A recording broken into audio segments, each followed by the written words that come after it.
تو جنرل بلال اکبر جو ہیں وہ راولپنڈی کور کے کمانڈر بھی رہے، اور اس کے ساتھ ساتھ ان کی آخری جو اسائنمنٹ تھی وہ POF کے چیئرمین تھے، پاکستان آرڈیننس فیکٹری کے۔ اور یہ اس حوالے سے بہت زیادہ اہم ہے کہ سعودی عرب جو ہے پاکستان میں جو اسلحہ بنتا ہے، اس کے جو دیگر ملک خریدار ہیں، ان ملکوں میں سب سے بڑا جو خریدار ہے پاکستان کے دفاعی ساز و سامان کا، وہ سعودی عرب رہا ہے۔ تو یہ جو پورا کانٹیکسٹ تھا، اس کانٹیکسٹ میں جنرل بلال اکبر جو دسمبر 2020 میں، یعنی آج سے صرف 1 مہینہ پہلے ریٹائر ہوئے ہیں، انہیں سعودی عرب میں سفیر لگانے کا فیصلہ کیا گیا تھا۔ اور اس کا ایک مقصد یہ بھی بتایا جا رہا ہے کہ جو امریکہ اور سعودی عرب کے نئی امریکی انتظامیہ آنے کے بعد جو ممکنہ ایک کشیدگی نظر آ رہی ہے سعودی عرب کے درمیان اور امریکہ کے درمیان، اور جو خطے کی پوری صورتحال ہے، اس تناظر میں یہ جو تعیناتی ہے اس کو بہت اہم قرار دیا جا رہا ہے۔ اب کس مشن پر پہنچے ہیں عرب شہزادے پاکستان میں، اس مشن کے بارے میں بھی آپ کو بتاتے ہیں، اور ساتھ ہی آپ کو یہ بھی بتاتے ہیں کہ انڈین میڈیا کو اس مشن کے اوپر اور ان کی پاکستان آمد پر کیوں بہت زیادہ تکلیف ہے، اور کیوں انڈین میڈیا جو ہے وہ اس حوالے سے پاکستان کے خلاف جو ہے وہ ایک مرتبہ پھر بہت ہی تعصب آمیز باتیں کر رہا ہے، اور آپ کہہ سکتے ہیں کہ پاکستان کے خلاف زہر اگلا جا رہا ہے۔ تو معاملہ یہ ہے کہ جو انڈین میڈیا ہے اور جو انڈین حکومت ہے، ان کی توقع یہ تھی کہ پاکستان اور سعودی عرب کے درمیان جس طرح سے تعلقات خراب ہوئے ہیں، اور پاکستان اور UAE کے درمیان جس طرح سے تعلقات میں ایک تھوڑا سا ایک تلخی آئی تھی، تو اس کے بعد بہت کوشش کی تھی انڈیا نے بہت ایگریسولی سعودی عرب اور UAE کے ساتھ تعلقات بنانے کی۔ اور انڈین آرمی چیف جو ہیں وہ پہلی مرتبہ انہوں نے اس موقع سے فائدہ اٹھاتے ہوئے سعودی عرب اور UAE کا دورہ کیا، اور یہ کسی بھی بھارتی آرمی چیف کی جانب سے پہلا دورہ تھا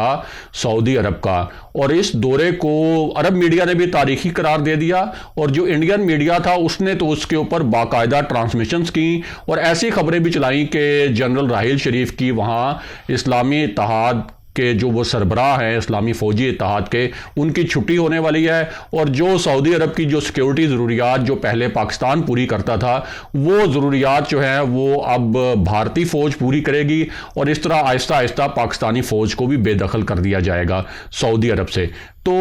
اب انڈین میڈیا کو یہ ایکسپیکٹیشن نہیں تھی اور انڈین حکومت کی کہ یہ عرب شہزادے جو ہیں وہ پاکستان آئیں گے۔ اس وجہ سے جو اس وقت انڈین میڈیا ہے وہ اس معاملے پر بہت ہی زہر آلود قسم کی خبریں چلا رہا ہے۔ وہ خبریں کس قسم کی ہیں وہ بھی آپ کو بتاتے ہیں، لیکن پہلے آپ کو یہ جو مشن ہے ان کا، جس کے بارے میں کہا جا رہا ہے کہ بہت خاص مشن ہے، اس سے بھی آگاہ کر دیتے ہیں۔ تو سب سے پہلے آپ کو بتائیں کہ سعودی سفیر جو ہیں انہوں نے کچھ ہفتے پہلے وزیر اعظم عمران خان سے ملاقات کی تھی، اور army chief general Qamar Javed Bajwa سے بھی الگ الگ ملاقاتیں کی تھیں۔ اور یہ ملاقاتیں جو ہیں یہ پاکستان اور سعودی عرب کے جو تعلقات ہیں ان کے بیک گراؤنڈ میں اور ان کے پس منظر میں ہوئی تھیں، اور دونوں طرف سے یہ کوشش تھی کہ اگر کچھ غلط فہمیاں ہیں دونوں ملکوں کے درمیان اور پاکستان اور عرب خطے کے درمیان، تو وہ غلط فہمیاں دور کی جائیں، کیونکہ پاکستان اور عرب خطے کے درمیان جس قسم کے تعلقات ہیں دونوں کی ایک دوسرے کے بغیر سروائیول جو ہے وہ خاصی مشکل ہے۔ تو اس کانٹیکسٹ میں وہ ساری جو ہیں وہ ملاقاتیں ہوئی تھیں۔ اب اس پوری صورتحال میں جو ابو دھابی کے کراؤن پرنس ہیں محمد بن زائد، وہ پہلے پاکستان پہنچے ہیں، اور وہ کہنے کو تو ابو دھابی کے ولی عہد ہیں، لیکن آپ کو بتائیں کہ وہ اتنی طاقتور شخصیت ہیں کہ 2019 میں نیو یارک ٹائمز نے ان کے متعلق ایک جو دلچسپ مضمون لکھا تھا، اس میں کچھ حیرت انگیز انکشافات کیے گئے تھے، اور اس مضمون میں محمد بن زائد کو عرب دنیا کا سب سے طاقتور لیڈر بتایا گیا تھا۔ اور جو ٹائم میگزین ہے، اس ٹائم میگزین نے انہیں دنیا کی جو 100 سب سے با اثر شخصیات ہیں ان میں شامل کیا تھا محمد بن زائد کو، اور یہ عرب خطے کے پہلے حکمران ہیں جنہوں نے UAE میں پہلا ایٹمی ریئیکٹر لگوانے کا کارنامہ انجام دیا، اور یہ جو ایٹمی ریئیکٹر ہے اسے سول مقاصد کے لیے استعمال کیا جا رہا ہے۔ اور محمد بن زائد کے بارے میں آپ کو یہ بھی بتائیں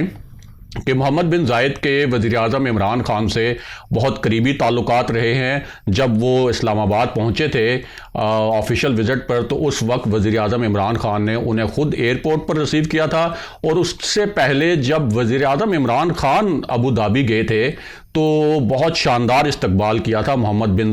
زائد نے صدارتی محل میں وزیر اعظم عمران خان کا، اور اس کے بعد پاکستان کو معاشی امداد دینے کا بھی فیصلہ کیا گیا تھا یو اے ای کی جانب سے۔ اس کے علاوہ بحرین کے جو شاہ ہیں حماد بن عیسیٰ، بحرین کے اور سعودی عرب کے بہت قریبی تعلقات ہیں، اور دونوں سعودی عرب کی جو پالیسیاں ہیں وہ بحرین کی جو قومی پالیسیاں ہیں اس پر اثر انداز ہوتی ہیں، تو وہ بھی پاکستان پہنچے ہیں۔ اور یہ جو پاکستان آئے ہیں دونوں شہزادے، اس کے متعلق انڈیا تو بڑی عجیب خبریں چلا رہا ہے، لیکن ان کا جو مقصد ہے وہ یہ ہے کہ یہ آئے ہیں تلور کے شکار کے لیے، اور انڈین میڈیا جو ہے وہ اس وقت اس پر بھی بڑی تکلیف ہے، اور وہ یہ خبریں چلا رہا ہے کہ تلور تو ایک ایسا پرندہ ہے جس کی بقا کو دنیا میں خطرہ ہے، اور پاکستان نے بڑا ظلم کیا ہے ان شہزادوں کو پاکستان میں تلور کا شکار کرنے کی اجازت دے کر۔ اور یہ وہ انڈین میڈیا اور وہ انڈین حکومت جو ہے یہ موقف اپنا رہی ہے جہاں بلووں میں ہر روز جو ہے وہ اقلیتوں کے گلے کاٹے جاتے ہیں اور اقلیتوں کا قتل کیا جاتا ہے، لیکن انہیں وہاں جیتے جاگتے انسانوں کی تو پرواہ نہیں۔ لیکن پاکستان میں جو تلور ہیں جس کے ذریعے پاکستان نے ایک خارجہ پالیسی بھی قائم کر رکھی ہے عرب ملکوں کے حوالے سے، تو اس پر جو ہے وہ انڈین میڈیا بہت زیادہ خبریں چلا رہا ہے۔